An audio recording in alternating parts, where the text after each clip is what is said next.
About Maxel Alumni Association. It's an official association of Maxel Leadership Council, which is the brainchild of Professor Dr. Ashraf Rizvi, who is also the chairman of Maxel. Our objective is to promote this interest of alumni along with Maxel. We are striving hard towards a common goal, that is educational upliftment of minorities. Maxel conducts courses with a nominal fee, which are very useful for career enhancement and job opportunities, namely micro MBA, training for NDA, IIT Foundation course from 8th standard, certificate course in digital marketing, advanced English course, certificate program in communication, basic English course for beginners. Our association organizes educational webinars for the benefit of young and experienced professionals. Under the leadership of founder, President, Engineer Wasim Amin Sahab, we have initiated several programs to develop leadership and communication skills. Our association has members across the globe, such as India, USA, UK, and Middle Eastern countries. And our members come from all walks of life, such as doctors, engineers, teachers, and business professionals. I'm very much glad to cordially welcome you all to this wonderful session by name Commit to Quit, which is going to increase your lifespan by safeguarding your health and also make you economically strong by saving money, for which United Medical Mission is striving hard to create public awareness. United Medical Mission is a network of NGOs endeavoring to create a healthier and vibrant global community based in Bangalore.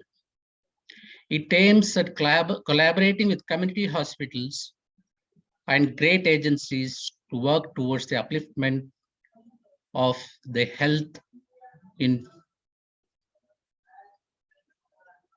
infrastructure, as well as for preventive medicine, which helps reduce the morbidity and mortality, in turn reducing the global burden of disease. To achieve the same, it intends to conduct public awareness drives, mobile clinics, liaise with community-based health centers. It will also strive to promote training platforms to form a dynamic and highly skilled workforce with a spirit of compassion and empathy to serve the community and to form a healthier, productive, and global community. I'd like to extend a warm welcome to the following sponsors of this session, namely FAIME, United Medical Mission, NMH Alumni Association, Maxel Alumni Association, Maxel Leadership Council, Anti-Smoking Society, Qatar. I'd also like to extend a warm and smoky welcome to the panel of following speakers of this session, namely Dr. Zishan Akhil, Dr. Amanullah Vadakangara, Dr. Saud Ahmed, and Dr. Syed Sultan, Dr. Dr. Noor Fatima, and Advocate Ashad Jamil, Mr. Manoj Pereira. Now let me introduce you to today's program coordinator, Engineer Wasim Amin. He's civil engineer by profession with more than 20 years of experience and is an entrepreneur having business operations in Qatar. He's founder president of Maxel Alumni Association and vice president at Smedley's Toastmasters Club. Thank you. Over to Engineer Wasim Amin. Thank you, Engineer Jamshid, for the welcome speech. To introduce him, he is a civil engineer by profession and worked for Ministry of Defense in the rank of Major in Saudi Arabia and Oman. He is the team leader at Maxel Alumni Association. With lineup of speakers from relevant professional background, we shall have an interesting sessions and get some important insights and takeaways for the benefit of our society.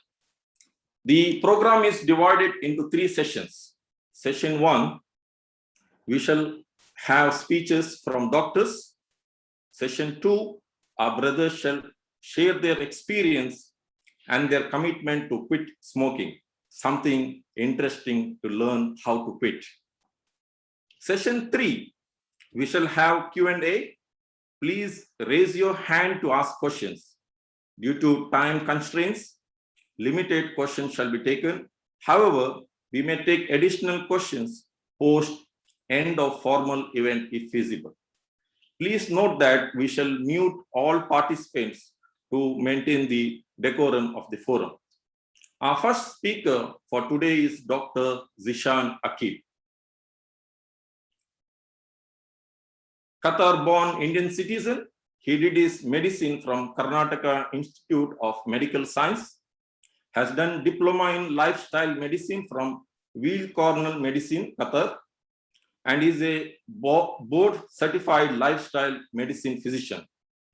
Currently working in ICU at Hamad General Hospital as a physician, assistant physician. He shall speak on tobacco. Let the numbers speak. Over to Dr. Zishan. I shall allow you to share the screen.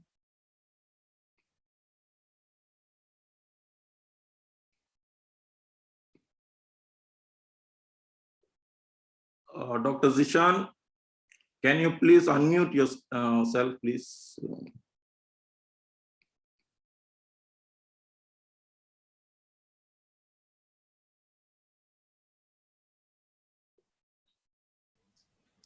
Yes.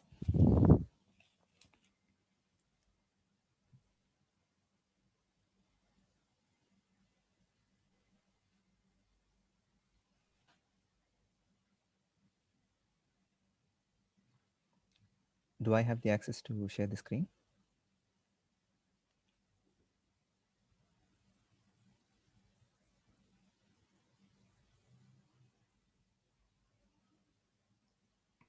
Can you check now? Okay. Are you able to see my screen? Yes, please proceed. All right. Good afternoon. Assalamu alaikum wa rahmatullahi wa barakatuh to all the participants for this lovely program today. I'm thankful for the organizers for giving me an opportunity to share my insights on this very important day. So today I'll be speaking on tobacco, let the numbers speak. And as you can see the topic, going straight into the topic, I would be just going into the statistical aspects, which probably will give an overall view of what exactly tobacco has an effect on the people, how many people are actually into this, and what happens when you leave it, and what are the health effects based on tobacco dependency. So there is something which I have specialized in recently, and this is a recent branch in medicine that is called lifestyle medicine. And lifestyle medicine is basically a branch in medicine which is coming up now, which deals with self-care and self-management. Now, generally, when you go to a doctor, when we go to a doctor, what generally happens is the patient keeps his health in the hands of the doctor. So you go to the doctor, you say, I'm coughing, I'm sneezing, I have fever. The doctor says, fine, take this medicine. You take it, you come back, you don't feel well, you go back, you tell him again, he gives you another medicine, you come back. So what happens is the patient completely trusts the doctor for his entire health. In lifestyle medicine, what we are trying to do is we're trying to ensure that the patient is involved in the management care. And that's where the two components, self-care and self-management. As you can see on the screen, I'm not going to elaborate on all of these points, but one of the components of the 6 components of lifestyle medicine is avoiding risky substances. And if you would actually look, all these things are actually correlated. People who do not have a healthful eating habits often resort to some other substances to ensure they feel better. People who are not quite able to manage their stress often come back to using the risky substances. people are not able to maintain and form their relationships, often try using the risky substances as well. And most important in today's world, people who do not sleep well, have problems maintaining their health in general, they again resort to risky substances. So being with the COVID-19 ongoing now, we're all talking about immunity. Develop your immunity, keep it strong, keep it strong. Well, there are a lot of things that actually develop the immunity. Immunity cannot be developed over a day. Similarly, smoking is one of the aspects which actually harms the health of a person, and in turn is also responsible for the immunity of a person. So smoking over a long time actually brings down the immunity of a person as well. So amidst the COVID-19, I would say this is the best time to actually start considering about what exactly smoking is, its harmful effects, and how can we try to improve our immunity. Now, coming to the numbers, the studies say, the literature says that approximately $300 billion are annually spent for the economic cost of a tobacco. Now, this basically involves the medical cost, which is about 130 billion, and about $150 billion are lost in the productivity. Now, this is basically a very huge number which has been compiled, as you can see in the statistical view. What we have seen is one of the largest preventable causes of morbidity and mortality is tobacco. It's just the simple tobacco which has just come in. If you could actually move it off, a lot of the morbidity and mortality can just be simply prevented, no medicines required. Now, when we talk about cigarettes, there is something called modern cigarettes. And people say, okay, fine, I'm not going to take the traditional ones. How about the modern cigarettes? Now, what we have found is the modern cigarettes are more dangerous as compared to the traditional ones. The reason I've mentioned on the screen are two things. First thing is the ventilated filters. So these modern cigarettes have ventilated filters in them. Now, these ventilated filters actually, what they do is they promote drawing chemicals more deeper into the tissue because they have some vigorous inhalation in them because of these filters. So what happens is about 70 different chemicals which are present in the cigarette smoke of the modern cigarettes, just because of the ventilated filters, they go in quite deep actually. So modern cigarettes are no alternative for traditional smoking cigarettes. Now, in the literature, when we see, very shockingly, 1 out of every 5 deaths is related to smoking in the US. And I will not be surprised if this number is, if not same, in different parts of the world. And I have just highlighted there in the red, 1 of every 2 persons who uses tobacco has shown to actually die early on, prematurely. So tobacco has shown to kill every second person of the 2 persons who consume them. Interestingly, smoking causes a lot of health problems. Now, they may range from diabetes, they may range from joint pains, which we call something called rheumatoid arthritis, they may range from cancers, all sorts of problems. But if you see the major ones over here is the lung cancer. 87% of lung cancer deaths are related to smoking. A bit less on the heart disease deaths, about 32%, because it has a lot of other factors involved as well. But surprisingly, if you see, there are 40 plus type of cancers that are related to tobacco use. So one thing, if we would like to take away from today's small talk, would be about 40 plus cancers are related to tobacco use. If you could just remove them, you're actually avoiding yourself from 40 plus cancers. Now, talking about all of this, just coming down, okay, if I start quitting smoking, what actually happens? Actually, there's a lot of good news there. The timeline is if you immediately stop smoking, the risk of heart attack cuts by about 50% as compared to someone who was smoking with you. In an year, the risk of heart disease comes down to about 50% of someone who is not smoking. That is, if I do not smoke and if someone else smokes, we both almost become similar. And about 2 to 5 years, the risk of stroke is similar to the non-smoker. And by 10 years, the problem of lung cancer is reduced by 50%. Smokers can quit, smokers do quit. And surprisingly, today there are more former smokers in the world than actual smokers. And if you see on the statistics, we see that about 68.8%, about 70% of the people in US want to quit. But the problem is, if you see down, only 5% of the above will be able to quit without assistance. Now, if you see, and this is how I'm going to complete my session today, is by absolute numbers, many people have quit without assistance. But if you see on the screen, 50% of those people who have tried to quit without assistance resume within 2 weeks. And 75% of them, they will resume within 1 month.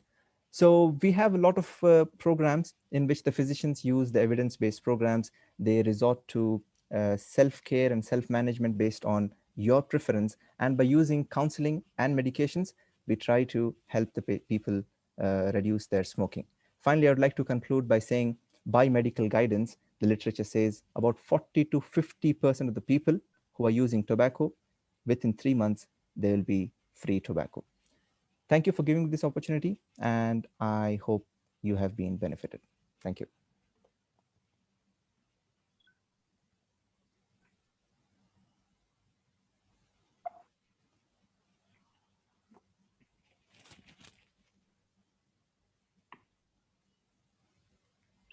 Thank you, Dr. Zishan, for the wonderful stats.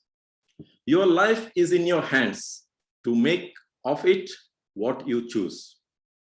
Our next speaker is Dr. Amanullah. He is a teacher turned journalist and a businessman. He is the founder of Anti-Smoking Society in Qatar. He shall speak on Together for a Tobacco-Free Society. Over to Dr. Amanullah.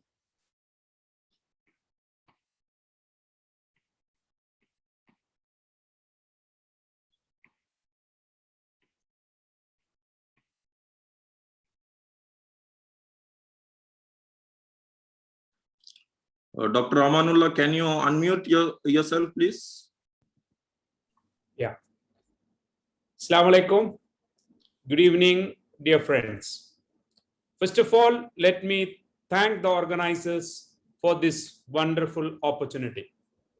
Today, when we are marking the World No Tobacco Day, it's a day to educate the public about the hazards of smoking to the individual and to the society.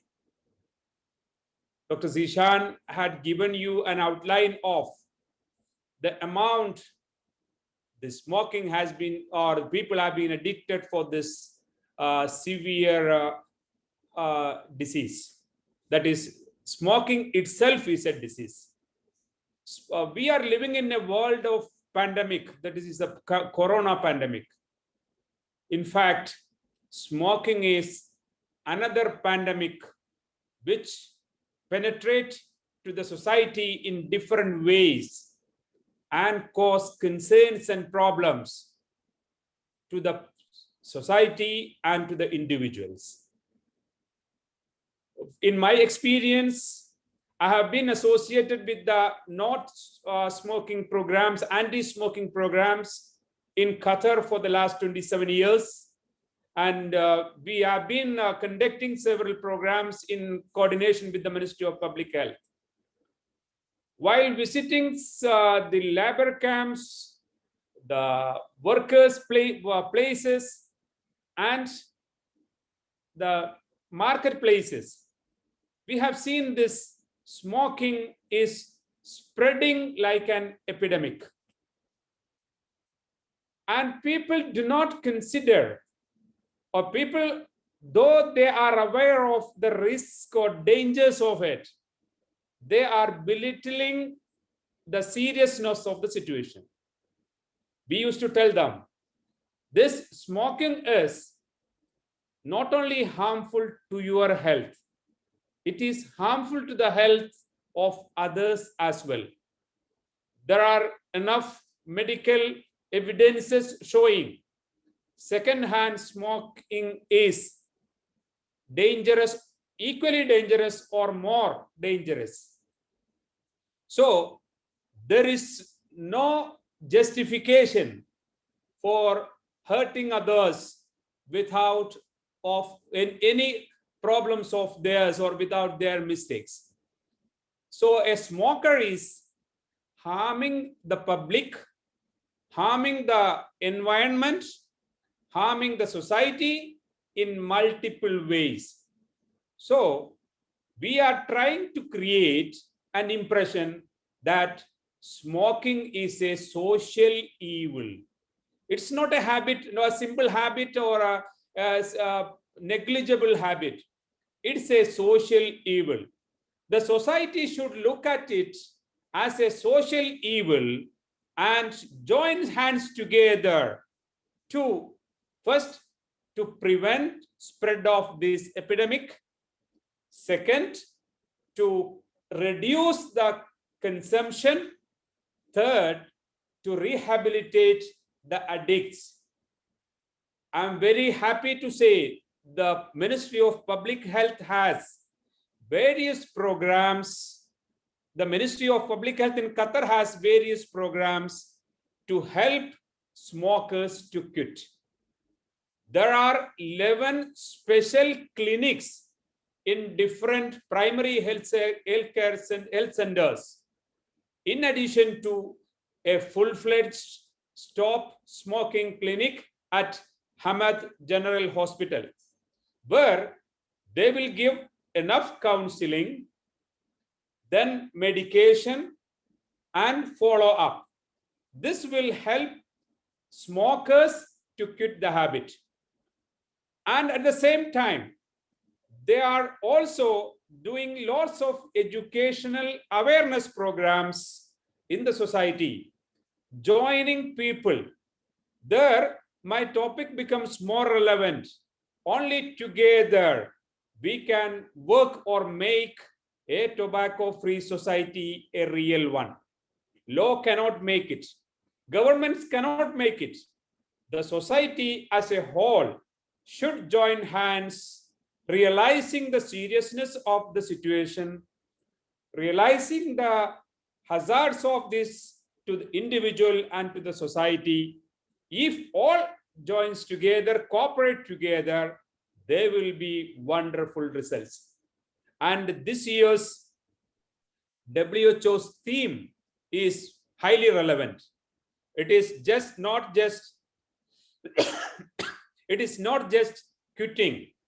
As Zishan pointed it out, those who are quitting without medical assistance and scientific programs, they may come back to this habit again, maybe in 2 weeks or 3, or sometimes in 1 month. Whereas WHO this year wants the people to declare their commitment, while say commit to quit, make a social commitment to quit, to ensure your health, the health of your family, health of your friends, and the health of the society at large. So, dear friends, I have to highlight only one point. The smoking is a serious social evil. People are smoking in public. They are consuming various tobacco products in public. It should not happen. It should be viewed, the society should view this as a so serious social evil. Then this will be reduced. Perhaps the cigarette is a product which is publicly available with a warning note written on it. Consuming me is dangerous to your health. So it should not happen. Once we all, not only educators, not only social workers, doctors, engineers, all walks, people in all walks of life can join hands together and at least prevent one person from this. So this habit, that will make wonderful changes in the society. And let's hope this day will make us think on this aspect. This day will make us more focused on this social evil and do something for us and for the society. Thank you, gentlemen. Thank you very much for this opportunity. And I wish all the very best to the organizers. Thank you, one and all. Thank you, Dr. Amanullah. Indeed, smoking is a social evil, an important takeaway from your speech. Thousands of people stop smoking a day, by dying from it. Our next speaker is Dr. Saud Ahmed. He did his MS ENT and MBS in hospital management. He received advanced training in head and neck cancer surgeries and training on lateral skull-based surgery. He shall speak on tobacco and cancers. Over to Dr. Saud.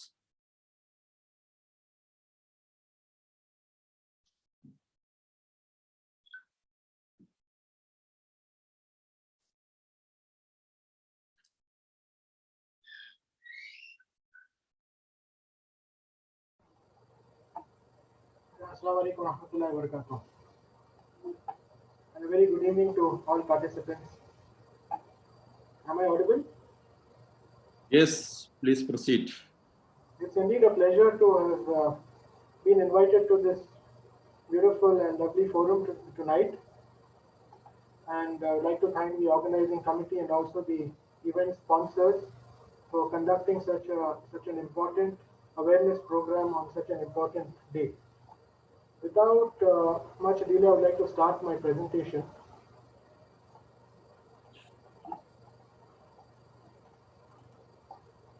So I just have about 2 to 3 slides.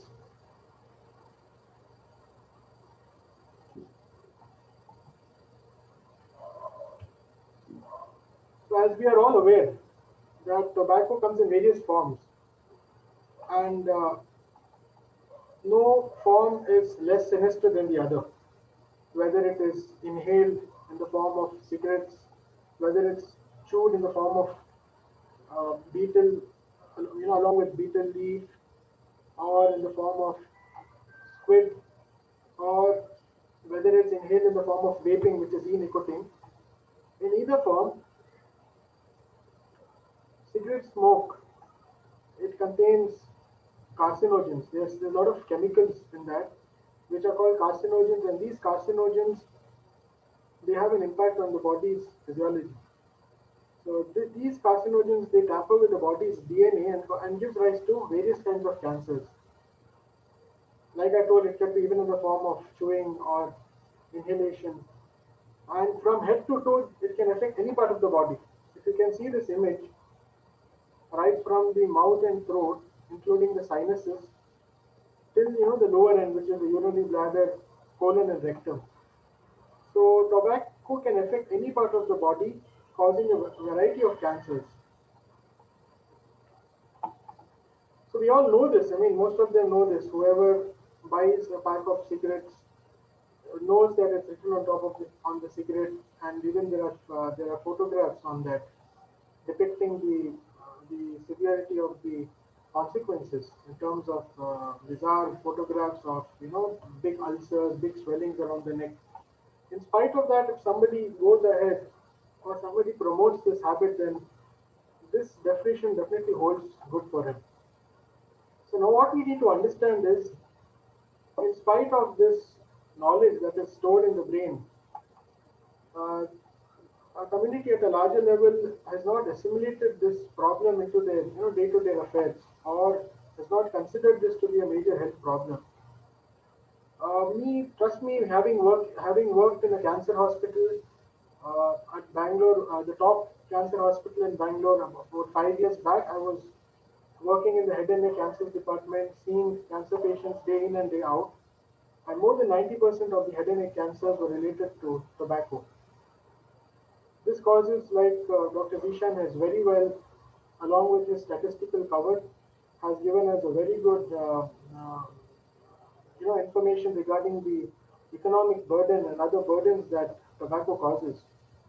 So when we look at the kind of the effect that the cancers have got, I would just share my experience with the head and neck cancers.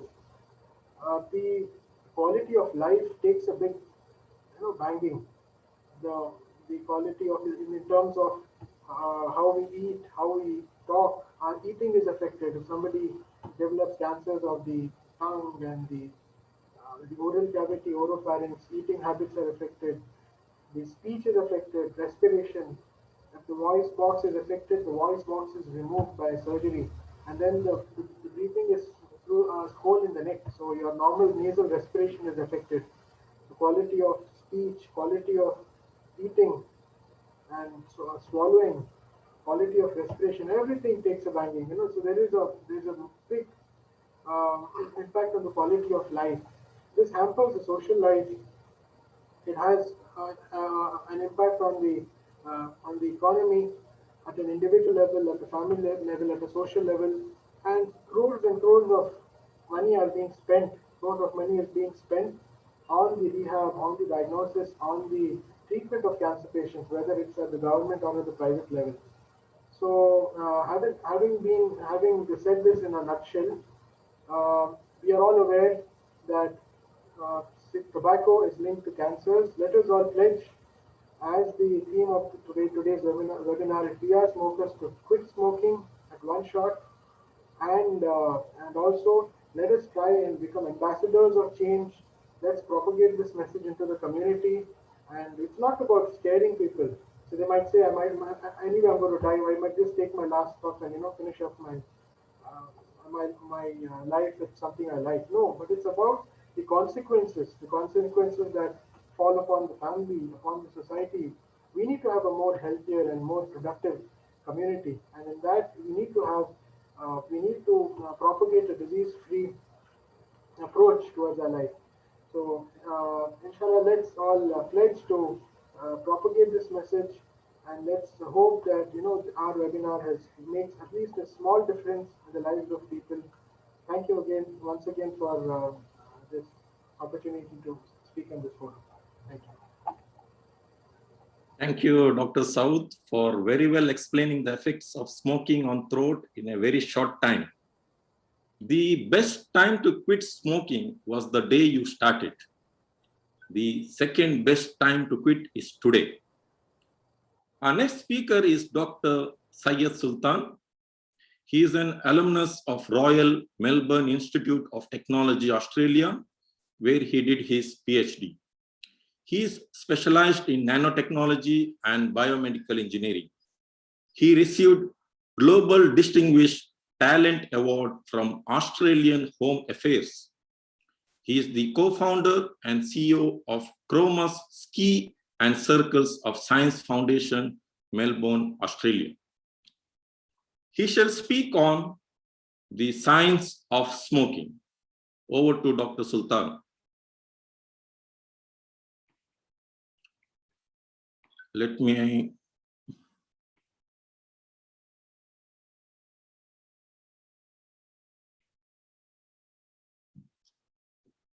Dr. Sultan, yes.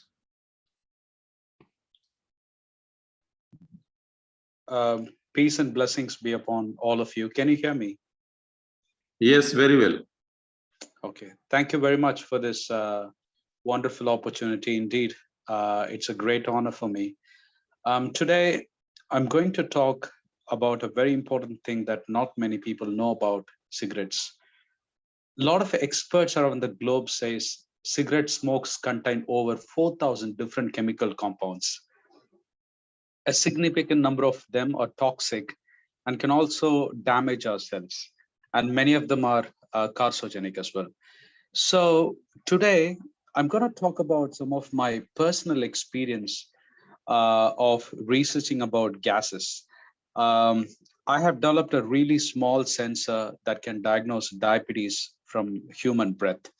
In that pursuit, I learned quite a lot about different gases in our human breath, because when a person develops certain disease, certain gases are found in abnormal quantity in our breath. So I developed a sensor to detect those abnormal gases as biomarkers to detect diseases. Say, for example, if someone's acetone concentration is higher in their breath, that means their blood glucose level is higher, and vice versa. So my research area is basically researching about the biomarkers from human breath and identifying disease. And I was also involved if I can diagnose corona from human breath as well. So now coming to the point, there's quite a lot of my friends who researched about cancer, but they themselves smoke cigarettes. Especially in the field of research, it gets really stressful, and quite a lot of researchers smoke a lot of cigarettes. Then one day I decided to, do a bit of research about the dynamics, the gas dynamics of breath. That's when I found out that cigarette has 4,000 different chemical compounds in them. Initially, what I thought was cigarette is all about a fresh tobacco, and and while smoking it, it gives you this pleasure of nicotine. But I asked one of my friend who is a very, we call him Shah Rukh Khan, because I've heard a few years ago that Shah Rukh Khan is a chain smoker. And this guy is also a Chinese Shah Rukh Khan. He's from Shanghai, and he smokes like every time you go out with him for a walk, he make you passively smoke at least 2-3 cigarettes. So one day there's a equipment called gas chromatographer. What this gas chromatographer does is it has the capability to separate different gases in a gas mixture. So I asked him to smoke a cigarette inside the lab with the permission, and his breath was blown into the gas chromatographer. Interestingly, I was shocked, and I found so many different gases in his breath. Before that, we also tested his breath without a smoking anything at all. The first thing I found was acetaldehyde. It is a chemical that's used in resins and glues, and it is a carcinogen. Then the second gas I found was acetone. That's something we use in the nail polish, and it also causes irritation to your eyes, nose, and throat. And long-term exposure to acetone can cause liver and kidney disease. The third one was acetonitrile, which is also called a vinyl cyanide. From the name cyanide itself, you can get it. It's a human carcinogen. Then I found ammonia. Ammonia can cause asthma and can also reduce your blood pressure. Then benzene. Benzene is basically used in gasoline, and it can cause several kinds of cancers, especially leukemia. Then I found cadmium, which can damage your brain cells, kidneys, and liver. Then I saw cathol. It elevates your blood pressure and can also cause respiratory tract. Then chromium. Chromium is a basic component for lung cancer. Then cresol, formaldehyde, hydrogen cyanide, hydroquinone, isoporin, lead. Lead basically damages our nerves in the brain. It's not even the nerves in our body, but especially the nerves in the brain. The nickel, which is also a carcinogen, methyl ethyl ketone, which completely put you to depression, and it can cause the irritation of your eye. The nitric acid, that's the major contribution to the acid rain, and which is also one of the reason for global warming and the lot of climate changes. Nitric acid is also one of the toxic acid in its liquid form. Then phenol, pyridine, styrene, toluene, and finally nicotine, which is not a carcinogenic. However, it's a highly addictive, and that's the pleasure that people find smoking cigarettes. Carbon monoxide. And the most dangerous thing that I found was tar. Tar is one of the major components for lung cancer as well.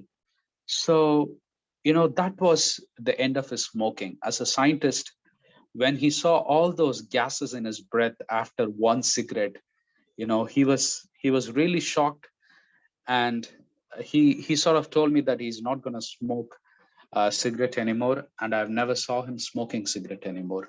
So, ladies and gentlemen, this is what cigarette does to you in your body. We talk about different forms of danger to the human body, like accidents, alcohol, bad weather, genetically modified food. But have you ever thought of this one cigarette that can put these many chemicals into your body, mind, and soul? Please think of it. And as a scientist, this is a very awakening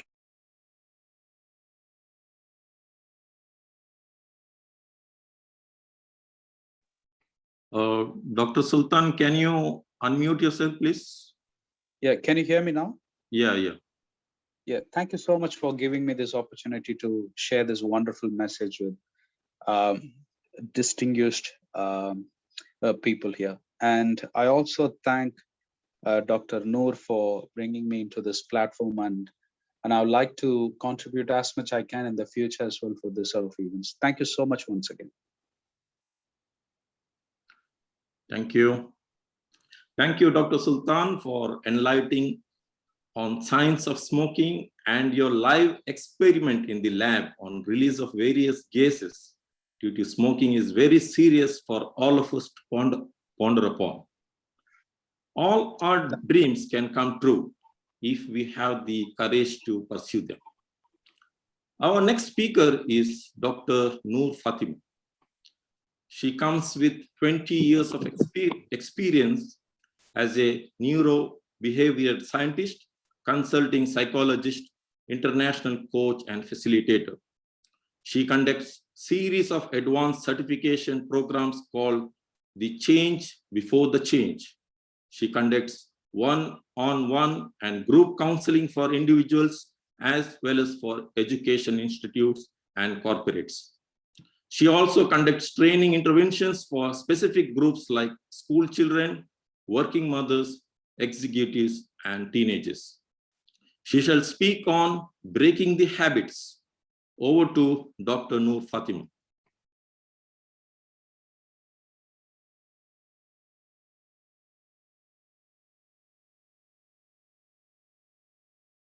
Let me allow to unmute. Yes.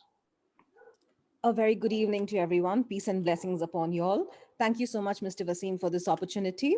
Am I audible to everyone? Yes. Okay. Give me a moment to just share my screen with you all.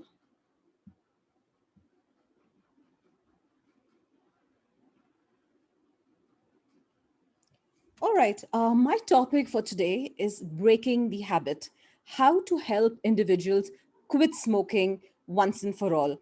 And as my previous predecessor have said in today's session, it's less than 5% of the population of smokers who turn cold turkey. When I say cold turkey, it means they decide to stop smoking, like Dr. Sultan's friend who saw the results from his study and immediately stopped smoking and never took back to smoking. But that percentage of people is very, very, very small. Majority of the people, that is 95 to 98% of the people, experience a relapse and come back to smoking if they do not have help. So today's session is all about understanding how habits are formed, what goes on inside our brain, what comprises of the habit loop, and how can we break unhealthy habits and replace them with healthy habits. So without wasting any more time, let me dive into today's session. Let's try and make the session as interactive as possible. So I will ask questions, requesting participants to either type out their messages in the chat box or to unmute themselves and respond. So let me start off by asking a very simple question. What are habits? Anyone would like to share? What do you understand by habits? Participants, excuse me, participants, you can unmute yourself now if you want to. Dr. Saud says they are routine things. Yes, thank you very much. What else? What are habits? Habits are the one which one continuously do in his or her spare time. In her spare time, yes. Something that we do repeatedly. Very good, Mr. Rehan. Anything else? Habits is something like we are not able to change. It takes time to Excellent. break. Habits are difficult to change and they take time. You're absolutely right. But it's not impossible to break them. All of you all are Yes. absolutely right. So let me share what habits are. Habits are something which we cannot leave. Habits are something which we think we cannot leave, but with consistency, discipline, and effort, yes, we can leave them. Anything that we Yeah. are addicted to, very good. It takes time, says Santosh, to form. Yes, habits do take time. And there are two types of habits, habits that are good and habits that are bad. Habits that are good help us help us to function effortlessly. In fact, good without habits, you and I would not be able to carry on our everyday processes. If you have to think every time how do we brush our teeth, how to put on clothes, the routes that we have to take to office, life would become impossible. All these are habits or patterns that we have formed as we have grown up because of doing the same action again and again and again. But life is not only about good habits. Along the way, we develop certain habits that are very unhealthy, and smoking is one such habit. As Dr. Amin said very rightly earlier, it is a social evil, and we have to break this evil. So all of you are very right in what you said. Let me just show you a little bit about what habits are. Habits are mental shortcuts for a recurring problem. We do it so many times. We do it again and again and again and again till it becomes an automatic response, almost like a reflex action. So the minute we get up in the morning, what's the first thing we do? We rush to the toilet, we take our toothbrush out, we put on the paste, and we brush our teeth. Do you have to think about it? Do we waste time thinking, how should I open the toothpaste? How should I put the paste on the brush? We don't think about these things. These are automatic responses because right from early childhood, we have been trained into it. We've been taught how to do these actions. So they become patterns. They become memory traces that are etched in our brain. So every time we execute a habit or display a habit, it is linked to a cue in the environment. That means there is a trigger in the environment. The trigger could be getting up in the morning at a particular time and then going to the washroom and taking a shower and brushing your teeth, getting ready for work, having food at a particular time. So these are what habits are. Some are good, some are bad. And our focus is on the negative habits. So let me share with you a case study. This is about a person called Eugene Pauly. Now, most neuroscientists, neuropsychologists who are in the space of in the entire work of neuroscience are very familiar with this case study. In fact, it's called the EP case study. Just give me a couple of minutes to share this with all of y'all. Now, Eugene Pauly, at the age of 71, till 71, he was perfectly all right. Suddenly, at the age of 71, one day, he was preparing dinner for his family, for his wife and for himself. And his wife told him, I hope you remember, Michael is coming over tomorrow for dinner. And Eugene said, who's Michael? And that was a very strange question.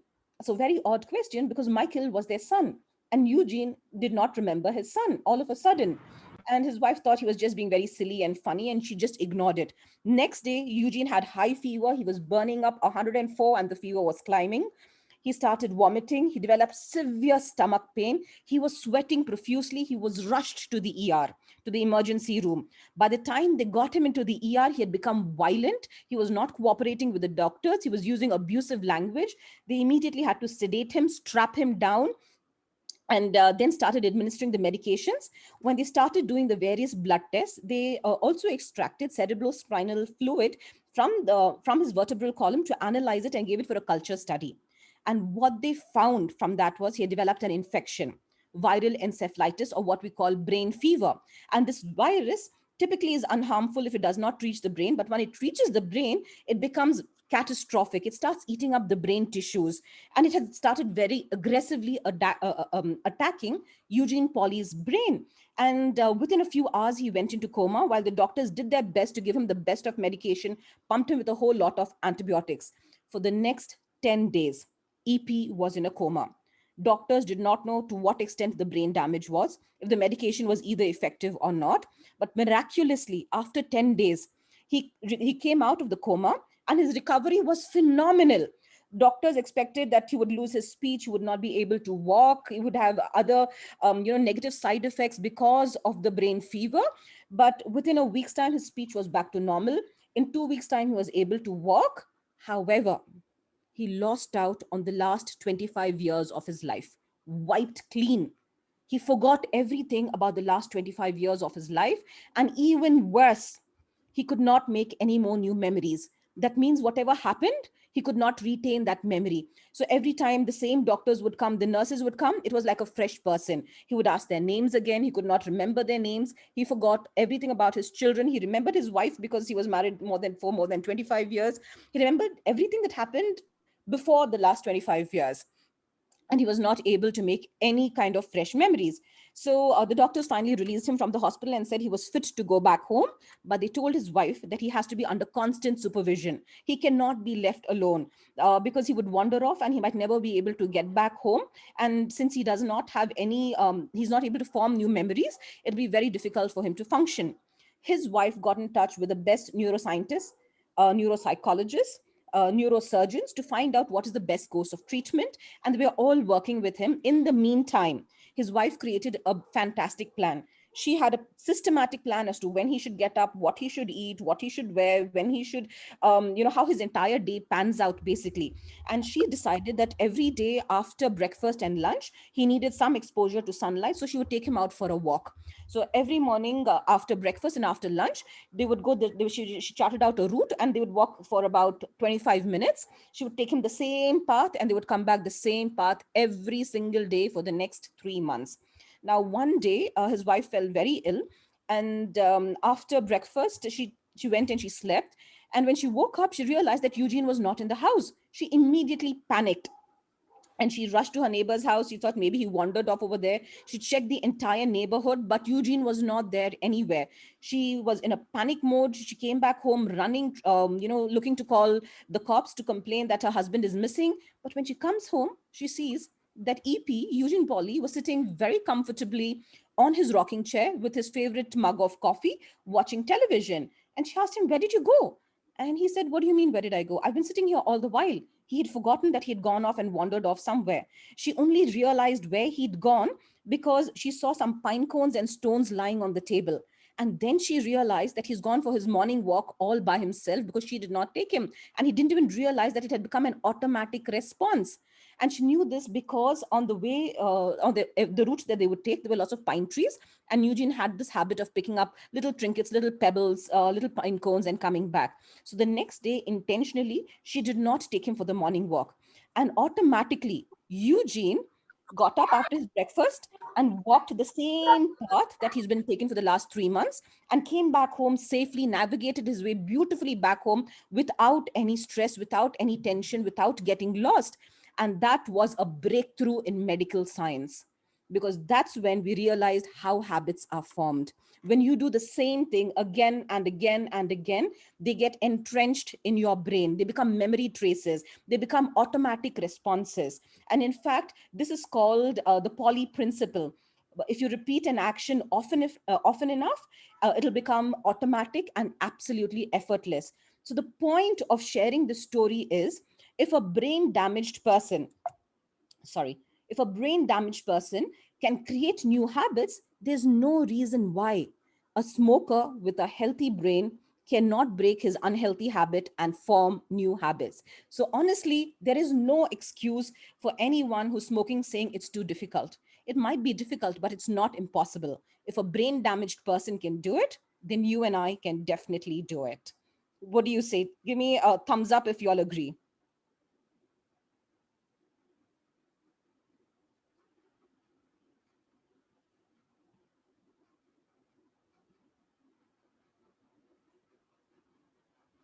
Are we on the same page? Do you think it's possible?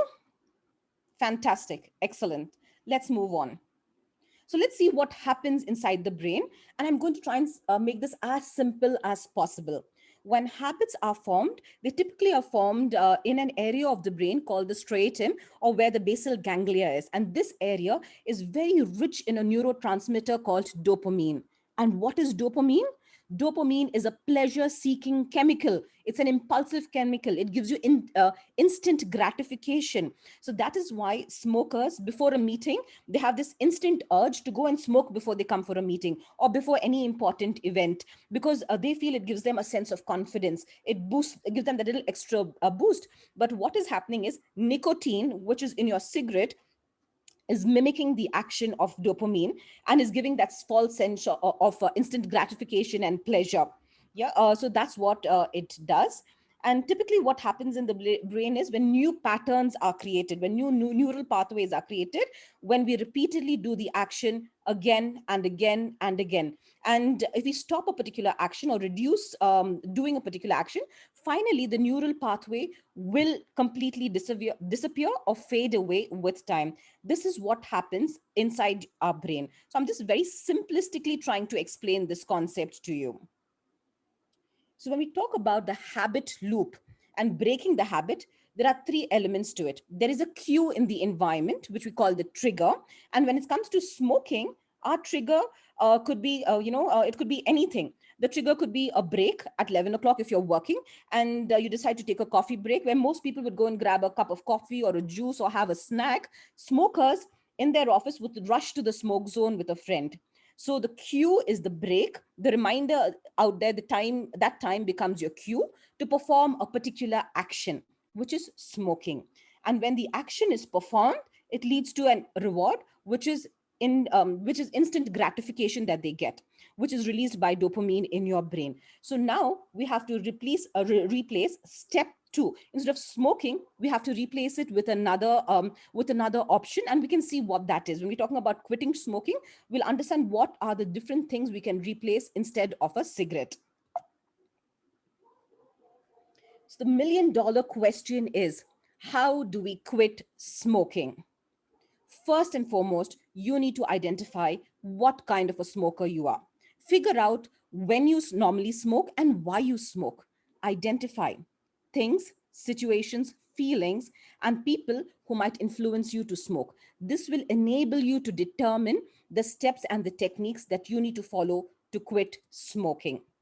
So first and foremost, decide to stop smoking. There are two types of people that we have, two types of smokers. One, who have decided and are making a firm commitment to quit smoking, but are finding it difficult to quit.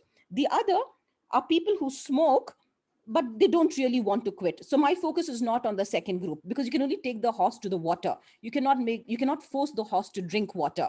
So I'm focusing on the group of people who are committed to quitting smoking. Yeah. So decide and set a quit date. Second step, clean up.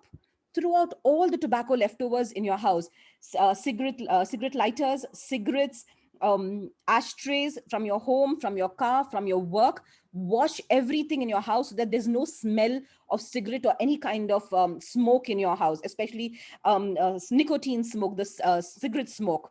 That's step 2.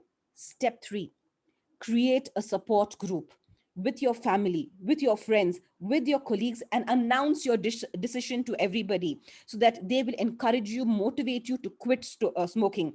Whenever there is an urge to smoke, switch to your support group, talk to them, go out with them, do something different.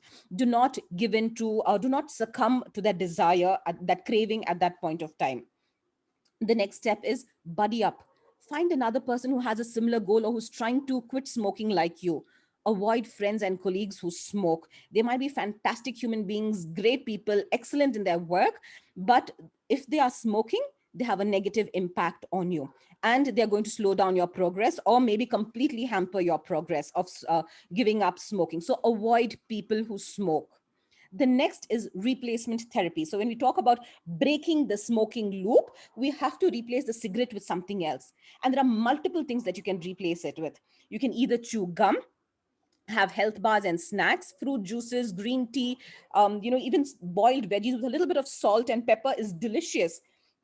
So every time you have the urge, make sure you have any of these things handy next to you, which you can pop in your mouth. Very, very, very important.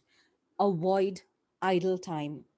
The minute you have empty time, immediately the hand goes to the cigarette and the lighter. So keep yourself productive the whole day. Engage your mind productively in different things so that you do not have idle time in your hands. The next step for all chronic smokers, chain smokers, is please seek professional help. Reach out to a psychologist, a counselor, a therapist. They have a variety of tools and techniques to help you quit smoking. We use cognitive behavioral therapy, rational emotive therapy. We talk to people about it. We use something called flooding and implosive therapy in certain cases, because this is a very drastic step. So what we do in flooding and implosive therapy is, if there is a chain smoker, and we also have a medical professional with us, If the person typically smokes a pack of cigarettes, that's 20 cigarettes in a day, we give them complete 20 cigarettes that they have to finish smoking within a limited time, like 45 minutes or 1 hour, and they cannot stop smoking. They have to have cigarette after cigarette after cigarette after cigarette after cigarette till they feel so sick that they start throwing up, they have severe stomach pain, they start sweating. The idea is to create a repulsion in them. The idea is to associate that unpleasant sick feeling with cigarettes. So next time they even think of picking up a cigarette, they remember this episode, because they'll be sick at least for a week to 10 days after an implosive therapy session or flooding technique. Again, we don't use this with all smokers. It depends on the kind of smoker that comes to us and if he's able to handle this. Yes, he will be treated with medication along with this, but that's one technique. Then there is different types of aversion therapies and definitely positive reinforcement. Apart from this, every time you achieve a milestone, from 20 cigarettes, if you've reduced it to 10 cigarettes, reward yourself, celebrate your success. If you have stopped smoking for 6 months, 1 year, 2 years, I think you deserve a big treat. Go out on that holiday that you wanted, treat yourself to a laptop or an iPhone 12 or whatever it is that you've always wanted. Remember to celebrate your success. These are small little pointers just to keep in mind. There's lots that we can do to help people if they approach us, if they come to us. So please get help when needed. Some of the most common methods of coping and reducing your cigarette craving is to find an oral substitute. Put something in your mouth, because otherwise your hand will go to the cigarette. Have a health bar, have a snack, chew gum, drink juice, drink water. Water is so powerful and it helps in reducing the withdrawal symptoms. The second thing is keep your mind busy. Have lots of puzzles with you so that you can use your hands, play games. I would not encourage playing games, especially the computer games and the mobile games, because they are as addictive as smoking and they're very damaging. And I have seen families being ruined because people are so addicted to the games. Again, it releases an excessive amount of dopamine, which is instant gratification again. So keep your mind busy by playing puzzles or reading or something else. Keep your hands busy so that it does not go to the cigarette. Develop hobbies like gardening, playing badminton, or any kind of sport. Exercise is the best form of detox. Brush your teeth to keep your cravings away. Drink a lot of water and stay hydrated. I cannot emphasize enough the importance of right kind of water. We all say drink water, but most of us are ignorant. We are unaware about the different kinds of waters that are available.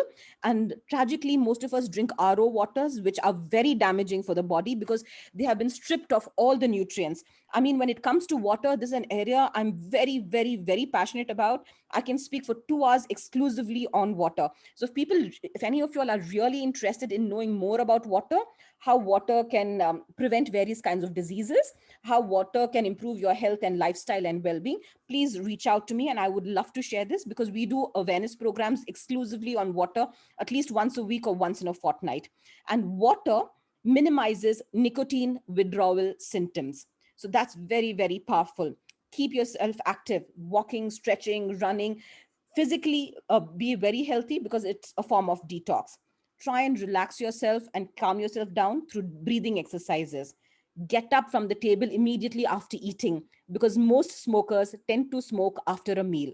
They tend to smoke in the morning and they tend to smoke after every meal. So please make sure you get up from the table, move away from that situation, from that environment, and go to a different setting just to stop that craving that comes. If you can resist that craving for the first initial minutes, then it goes a long way in quitting smoking. Now, this is something that I would encourage all smokers to do. It's an activity for you all. So calculate how much of money you spend each day on cigarettes. Every time you indulge in smoking, please take the same amount of money and give it away in charity. So if you smoke 10 cigarettes a day and each cigarette costs 15 rupees, that's 150 rupees spent on a day for 10 cigarettes. Take the same amount of money and give it away in charity. So for 30 days of smoking, you're spending 4,500 rupees just burning that money. Take another 4,500 rupees and give it away in charity. And you will see that a total of 9,000 rupees per month is gone just because of smoking. And you will feel the pinch. And as you decrease your smoking, your financial condition will also improve. So please do this. Every time you pick up a cigarette, keep that amount of money aside to give it away in charity. Breaking the loop is all about being consistent and having discipline. Remember, it takes a minimum of 66 days to break a habit and to replace it with a new one. After that, it becomes an automatic response. Your body gets used to it, your brain gets used to it. So 66 days of consistency and discipline is what is required, minimum. And there's something called the 5-second rule. If you can control your impulse, if you can control your urge to stop smoking for 5 seconds, that's a good start. So just count back once. 5, 4, 3, 2, 1. In those 5 seconds, get up and do something else that would distract you. And that would go a long way in helping you. Remember the 4 Ds. Drink water, the right kind of water, hydrogenated water, alkalized water. Sip it slowly. Hold it in your mouth for a while before you swallow it. Delay your gratification. Practice the 5-second rule. When you've mastered the 5-second rule, increase it to 30 seconds, then 1 minute, then 2 minutes. So the first 2 minutes, if you can delay the gratification or the urge to smoke, that is fantastic. The incidence continues to decrease. Practice deep breathing. Ask your therapist, ask your counselor to teach you various muscular relaxation techniques. Distract yourself. Move away from the environment, person, or situation that's forcing you to smoke. Move away from those triggers and go back to your support group. Very, very important. Remember, change happens in stages and it is a slow and gradual process. So consistency and discipline are the key. Now, this is something that was spoken about earlier as well. I'm just doing this as a recap and highlighting it to you. If you stop smoking for 20 minutes, your blood pressure decreases and comes back to normal. If you quit smoking for 8 hours, the carbon monoxide in your blood drops back to normal and the oxygen increases. 48 hours of quitting, your nerve endings start to regenerate and your sense of smell and taste get better. Most smokers can't smell most of the things and they can't taste. That is why they oversalt and overseason everything that they eat. After 1 to 9 months of quitting to smoke, you will see that your cough is reduced, the congestion, the sinuses, fatigue, shortness of breath decreases. After 1 year, the risk of heart attack comes down by 50%. After 5 years, your stroke, the risk of a stroke comes down to someone who's never smoked. After 10 years of quitting, your risk of all smoking related cancers, whether it's lung cancer, mouth cancer, stomach cancer, pancreatic cancer, throat cancer, decreases by 50%. After 15 years of quitting to smoke, your risk of heart attack, any heart related disease or smoking related death is equivalent to a person who has never smoked in his life. So the healing process starts immediately. So it's never too late to stop smoking. Now, this is a question to all my friends out here. Are some cigarettes better than the others? What do you all think? Doctors, what do you all feel? Are some cigarettes better than the others? No.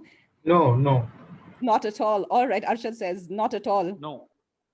Excellent. You're absolutely right. There is no such thing as a safe cigarette. No such thing as a safe cigarette. Light, low-tar cigarettes are all deceptive. It's just manipulation by the manufacturers. So please don't fall prey to any of these scams. Finally, what's most important is that we have to change our attitude towards smoking. As a society, we need to adopt a no tolerance to smoking. In our neighborhoods, we need to make our neighborhoods, a smoke zone free. We should not encourage our neighbors from smoking. We should help them to quit smoking. So the responsibility lies on us. The onus lies on us. That's at all the steps that I told you before this was at the individual level. But now it becomes a responsibility and the onus of the society. So neighborhoods and communities should stand up and say, no more smoking in this area. Organizations should stop having smoke zones in companies. Why do they even have a smoke zone out over there? It's ridiculous. Why do we have smoke zones in airports? All this is indirectly promoting people to go out over there and smoke. If you don't have a smoke zone, there's no place to smoke. So organizations should relook at their values.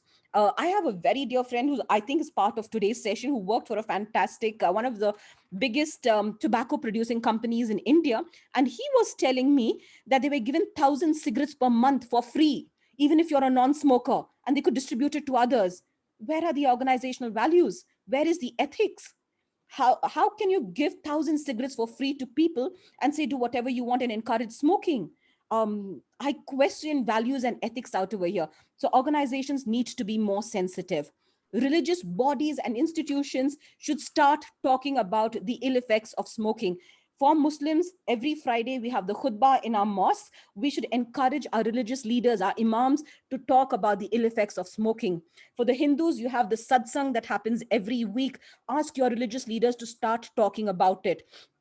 We have the Sunday churches. We should need to ask our priests to start talking about it out over there. Start talking about it in synagogues. I think religious bodies are very powerful. They're very influential. If everyone starts talking about the negative impacts of smoking, we will see a drastic cut down in the incidence and the rate of smoking. At the national level, policies and procedures need to be relooked at, but at the national level and organizational level, for them, it's a money-making scheme. So I don't know how many people will be willing to relook at those policies, but I highly urge people, if you can influence your politicians, your decision makers, your key stakeholders, increase taxes, have strict laws, ensure that there's absolutely no smoking in public places. Movies I don't understand movies. It's so ironical because right at the beginning of a movie, they say, smoking is bad, tobacco is bad, these are the cancers. And during the movie, you'll see actors smoking. So what is the subliminal message that we are sending out over here? It's contradictory. So I think we as a society need to get together and have a no tolerance towards smoking. With this, I'm wrapping up my session for today. Thank you all for your very patient listening. If you'll need to reach out to me, my coordinates are here. You can email me, you can WhatsApp me. Please do not call me. I don't take anyone's phone from unidentified numbers. Message me and I will definitely respond. Thank you very much. Have a lovely evening. Stay home, stay safe. Thank you very much, Dr. Noor Fatima, for an interactive session on breaking the habits. And you engaged us so well with the case study and tips to quit smoking. Giving up smoking is easy if there is a commitment. Now, let us move on to the second session. I feel that session shall be complete if we listen to our brothers who experienced smoking and later decided to quit. We have Advocate Arshad Jamil with us. He did his master's in intellectual property rights. He is the senior patent attorney having clients across US. He shall share his experience and difficult times during smoking and his strong commitment to overcome. He shall speak on how I quit at one go. Over to Advocate Arshad Jamil. Thank you, Wasim Bhai, and Assalamu alaikum and good evening, good afternoon to all the attendees here. So I'm an alumni of Muslim Hostel Mysore, and I did my engineering there. Later on, I did my law. So just as a quick, we were discussing on our Muslim Hostel group, and that is how this event has been organized by Brother Wasim. Thank you so much for organizing this. And I was really keen that I should, share my experience with the people, those who want to quit. So I'm a real-time example of what Brother Dr. Zishan and Dr. Fatima has said, that it's difficult for the smokers to leave, and at least 50% of them switch over again. That's correct, actually. So I was not a smoker during my student days or during my Mysore days. I never smoked it, though we had a family business of bidis. But I was never. But the moment I went to the job, and one of my colleague, when we were going for a tea break with them, as Dr. Fatima mentioned that during tea breaks and all it happens. So when I went there, as I was working as a project officer in NIH Roorkee, And he was preparing, he was also an engineering graduate from IIT Roorkee, and he was preparing for IAS exams that those days. And these was like our, we were pally, and used to go for a cup of tea in the canteen. And also during that time, there was no ban in the smoking in early 90s in the canteens and public places. And then he used to say, "Arey yaar, how did you pass your engineering without smoking?" That was something ridiculous. And still I feel that, yeah, I should not have listened to him, and should not have taken up this habit. Anyways, the habit came up, and it gradually increased. We used to feel, oh, I spent my life, about 5-10 years in, around 8 to 10 years in the hills. So whenever we used to feel cold, we used to feel, oh, chalo, it's cold, might be that this cigarette may help. That's not the case actually. It doesn't help at all. It is totally a sin, I would say. It is totally damaging your own body, which has been given by God. Such a beautiful version God has created in us as a human beings. It i i would say that not even a single part in the body is which this smoking does not affect. Anyways, how I would not go let how it increased, and actually gradually, whatever is the addiction is, as earlier speakers has said, that it gradually increases, and it may go on to any extent, this addiction. But however, what how it happened to me was that I I suffered. I was in Bombay that time working for a pharmaceutical company as a patent attorney, and I started losing my weight. I started losing my weight. At initial time, I thought, oh, I was feeling, oh, okay, good. This is, but then suddenly I realized that I started losing my muscles and everything. And when lot of tests I did, nothing was happening. No sugar, no this thing, no this thing. A lot of tests I did, but no, it didn't come to any rescue. And finally, it came that I was suffering from hyperthyroid. I consulted the doctors, and one of the top doctors, Dr. Shashank Joshi, he's now working on with the on COVID also currently. So he's the India's leading endocrinologist. I went to him because I work with a pharma organization, so it was easy to get an appointment also with him. In the moment he realized my wife was also with me, the prescription, on the writing of the prescription, on the top of the prescription, he wrote in caps letter, I have that prescription with me still, stop smoking, STOP/SMOIKNG. And he said, if you do not stop, I may not guarantee that you may live for another 4 to 5 years also. He asked the age of my kids and all, and they were small that time. It is way back in 2012, and it was difficult for me. My wife, I said, see, look at it, because she was always a non-advocate of smoking, and she was always wanted me to quit. Then I started the medicines, and medicines started affecting, and my health started improving. Then suddenly I felt, no, I should stop actually. And one fine day I stopped. In the office also, and after coming from the office also, I didn't tell to my wife also even. I stopped it finally. After some days, when I started feeling better, and my health started, getting better, and my weight started getting increased by say 1 or 2 or 3 kgs. I increased. Then I said, yeah. I used to go to the masjid there, in Andheri East. So outside the mosques, we have cigarette shops, pan shops, and those are the shops which are very common outside the mosques in Muslim areas. So I used to go to a mosque in the East there, and Maulana was my friend, that shopkeeper owner. He was asking, "Oh, kya saab cigarette nahi lega aajkal?" And I said, "Okay, chalo aaj de do." And suddenly it started, one cigarette after namaz, I think Maghrib or Isha, whatever.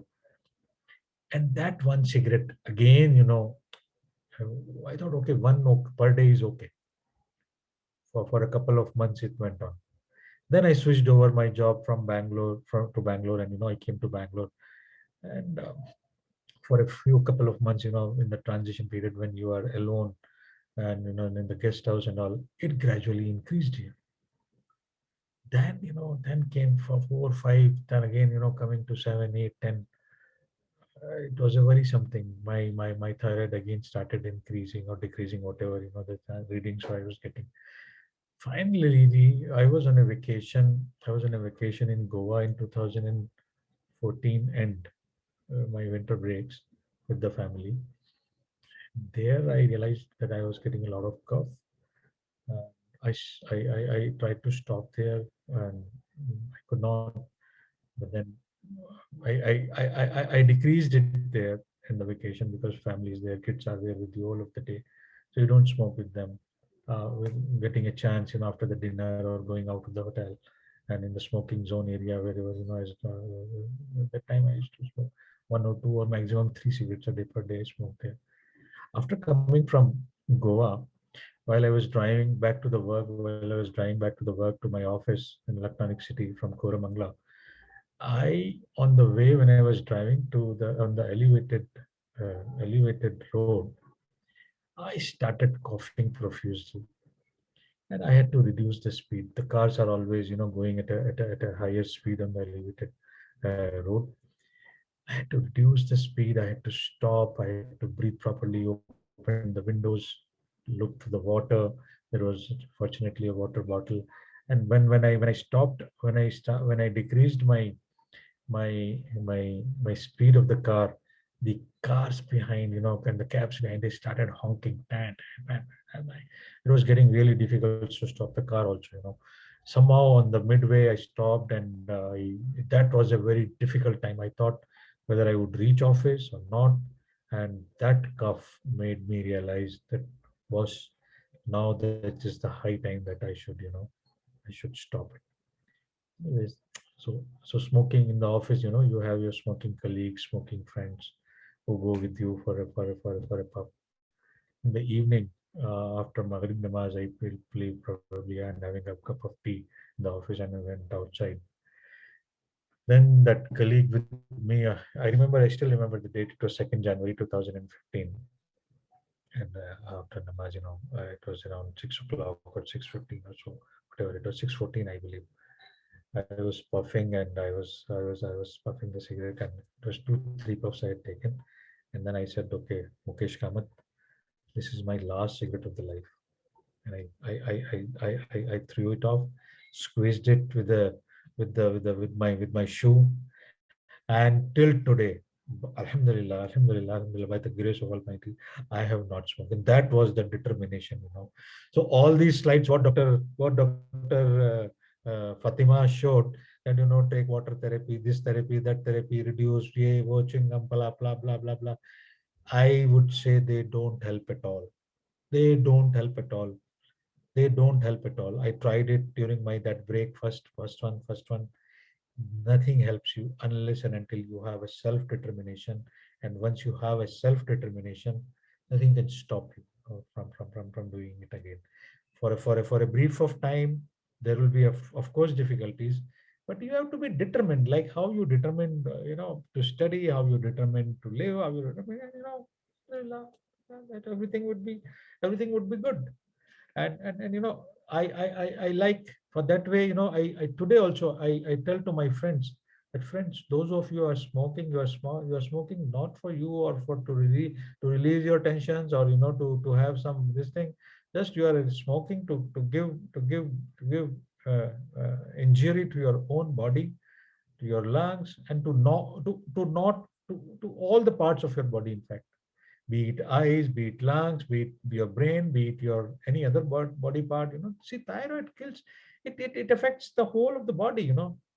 So that is what, the moment you feel. And in fact, I used to debate with certain Maulanas also.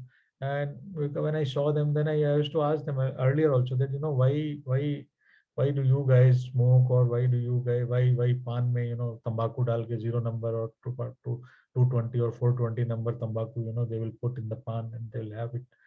That's actually, that is, had it, I personally believe, I don't know, I'm not Islamic scholar, but I believe that had this tobacco been invented during Prophet's life or during the Quran's period, it would have been banned by Prophet, or by any Islam Quranic revealings. In fact, there are two Quranic ayats from Surah Al-Baqarah. Surah Baqarah says that, don't throw yourself into danger by your own hands. The ayat is, Surah number 19, number 195 ayah in Surah Baqarah. And it says that, don't put yourself into the danger. The ayat is Bismillahirrahmanirrahim. وَأَنْفِقُوا فِي سَبِيلِ اللَّهِ وَلَا تُلْقُوا بِأَيْدِيكُمْ إِلَى التَّهْلُكَةِ وَأَحْسِنُوا إِنَّ اللَّهَ يُحِبُّ الْمُحْسِنِينَ. Don't throw yourself into danger by your own hands. There is another ayat in Surah Nisa that don't kill yourself, for God Almighty is most merciful to you. This is ayat 29 in Surah Nisa. So these are some of the references I could find. I like Sikhism religion as a religion because of this fact that, that they have banned, the smoking is banned in their religion.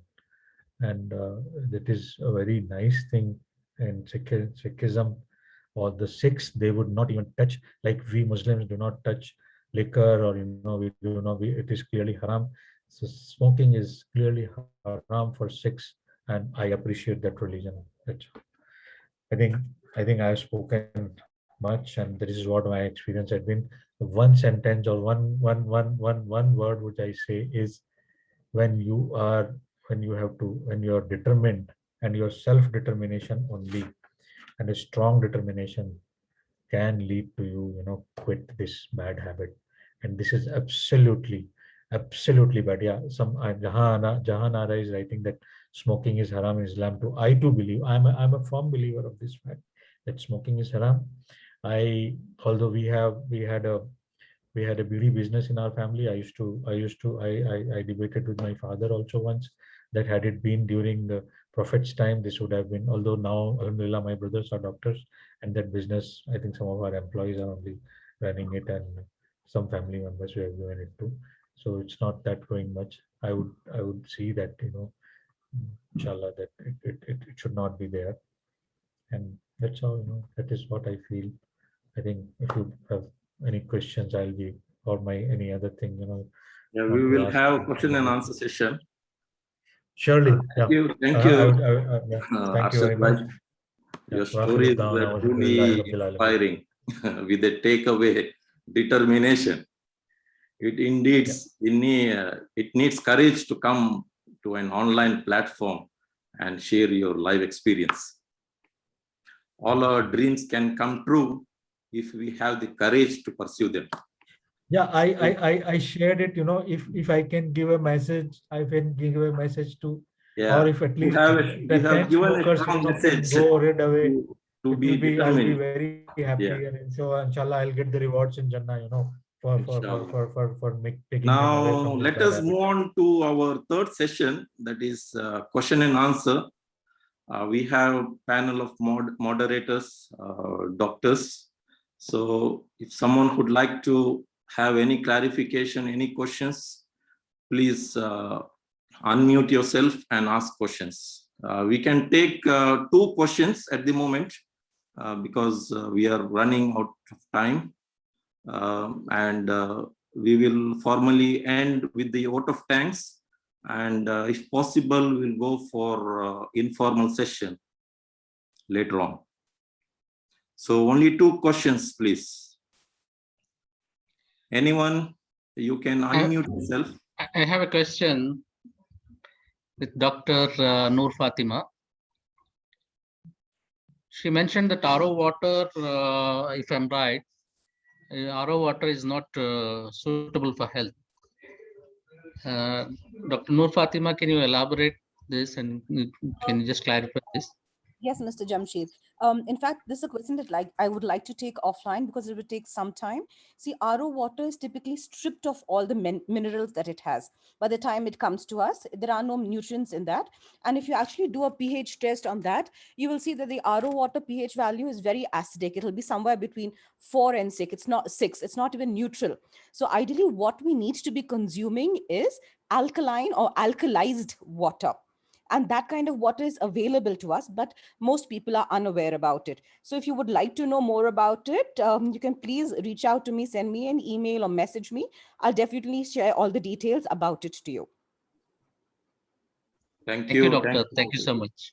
One more last question, please. One more last question. If someone, yeah, please unmute yourself.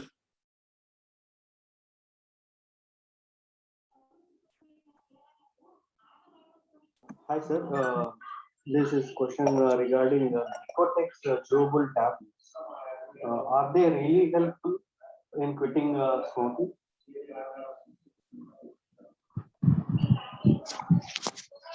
Can you hear me, sir? Yeah, any doctors would like to reply?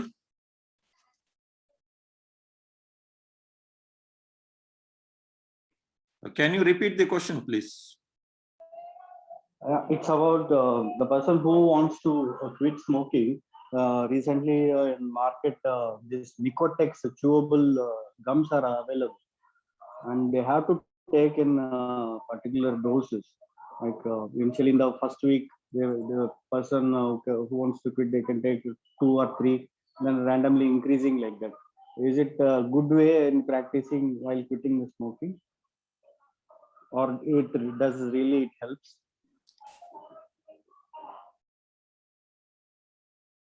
Doctors in the panel, can you take this question? Yes. See, various chewable gums are available, but they have certain side effects. It does not agree with everyone. Some people develop, severe stomach pain. Others tend to vomit. Some others have developed rashes as well. But in the few studies that are available, for some people, it has helped in the long term. So there's about 3 to 7% success rate with any of these chewable gums that are available, nicotine-based chewable gums, replicas. But however, I would request Dr. Zishan to add a little more because he's a lifestyle medicine expert. So Dr. Zishan, is it possible that you can throw some more light on this?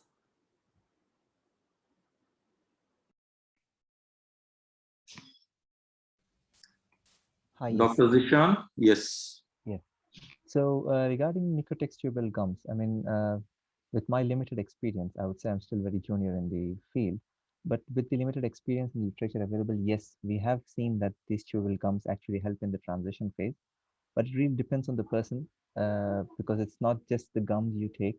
There are a lot of other factors which determine it. For example, if you have a peer group which actually smokes a lot, and you are among them, and you're the only one who's taking the chewable gums, what happens is eventually you might actually fall off the gums.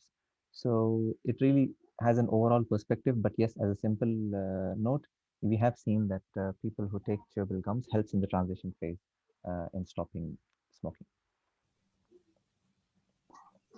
Thank you, doctor. Yeah, thank you very much. So we will move on to the vote of thanks. I call upon Dr. Saud Ahmed for vote of thanks. Dr. Suhail is an alumnus of Aligarh Muslim University and Oxford University. He was the English language instructor at King Abdulaziz University, Jeddah. He is the program director at Maxel Leadership Council and provides online courses across various domains. Over to Dr. Saud Ahmed. Thank you very much, Engineer Wasim Amin. I believe that after listening to all the speakers today, the smokers here, they will have more reasons to quit smoking now. Okay, I feel honored to propose the vote of thanks on this occasion. First of all, I would like to thank the event sponsors, FAIME, United Medical Mission, NMH Alumni Association, Maxel Alumni Association, and Maxel Leadership Council. Without their effort, I don't think this event would have seen the light of the day. I would like to thank our keynote speaker, Dr. Noor Fatim, whose presentation was very informative. And I believe that listeners here, they would have benefited much from her presentation. I would like to thank Panel moderators, Dr. Zishan Akil, Dr. Saud Ahmed, Dr. Syed Sultan, Dr. Amanullah, for their valuable talks. I would also like to thank Advocate Arshad Jamil for sharing his experience. That was really very nice. And what he said, that was indeed wonderful, like believing in yourself, self-determination. He talked about that. And I think many of us will agree that where there is a will, there is a will, there is a way. So you have to have that self-belief that you can quit smoking. Nothing is that difficult. So thank you very much, Advocate Arshad Jamil, for sharing your experience. Last but not the least, I would like to thank all the listeners here. Had they not been here, this event would have been meaningless. So their presence here on this occasion, that actually adds value to the program. Thank you all very much. Over to Engineer Wasim. Thank you, Dr. Saud Ahmed. So we have completed our live session now, like formal live session. So if someone could like to ask more questions, and if doctors permit, we can go ahead. Can we allow 10 minutes to ask further questions?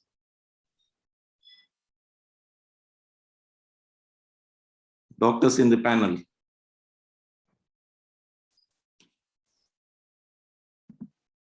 Sir, I have a question. Even I have a question. Yeah, we will take 3 questions because we are running out of time now. So 3 last questions, please. Sir, Yes, actually, go it's ahead. not a question. Actually, I'm a medical student myself. I have many friends who smoke. Now they have left smoking, but they have switched to e-cigarettes, vapes, which are in market, and with the mentality like this is far more better than the cigarettes. While these e-cigarettes contain the nicotine level in e-cigarettes is very, very high as compared to cigarettes. So this misconception, it needs to be addressed among youth, that the vapes or e-cigarettes are better than the cigarettes. Thank you, sir. Yes, I would say thanks for reminding all of us again. The modern cigarettes, as we mentioned earlier, they have some ventilated filters in them. And these ventilated filters actually allow, more vigorous inhalation. So what happens is the chemicals, which can actually cause cancer, go more deeper into the lung tissue. So e-cigarettes, please, no at all.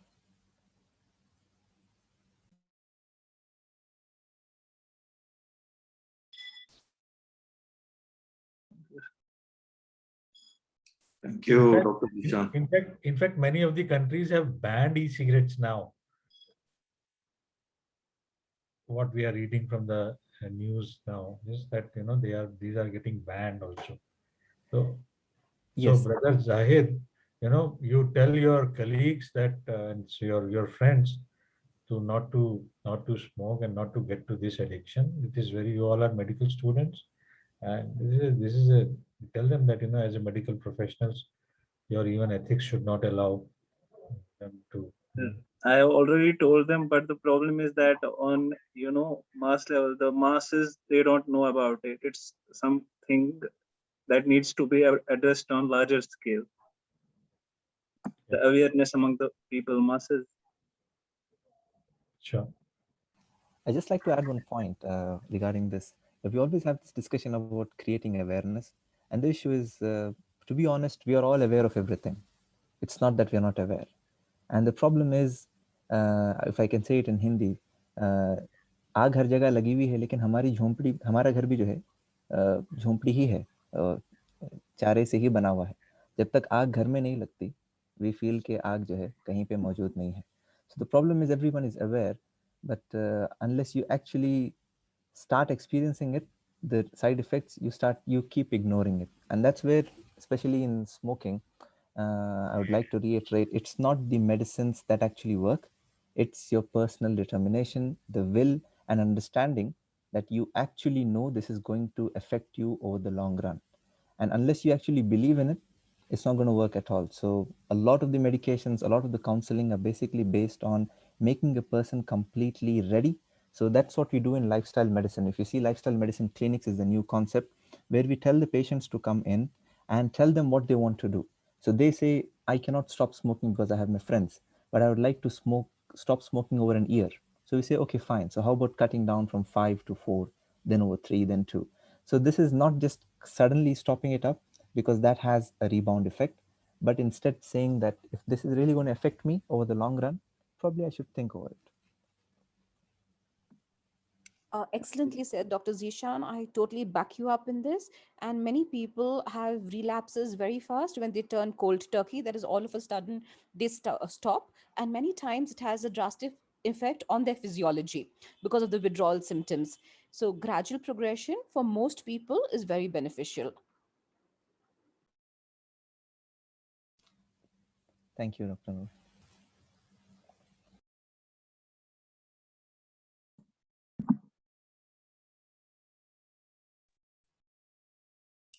Any further questions? Sir, is smoke Yeah. So shall we end the session now? I'm going to end the session. Yes, thank you, Wasim bhai. Thank Very you. much. Thank you. Thank you, one and all. one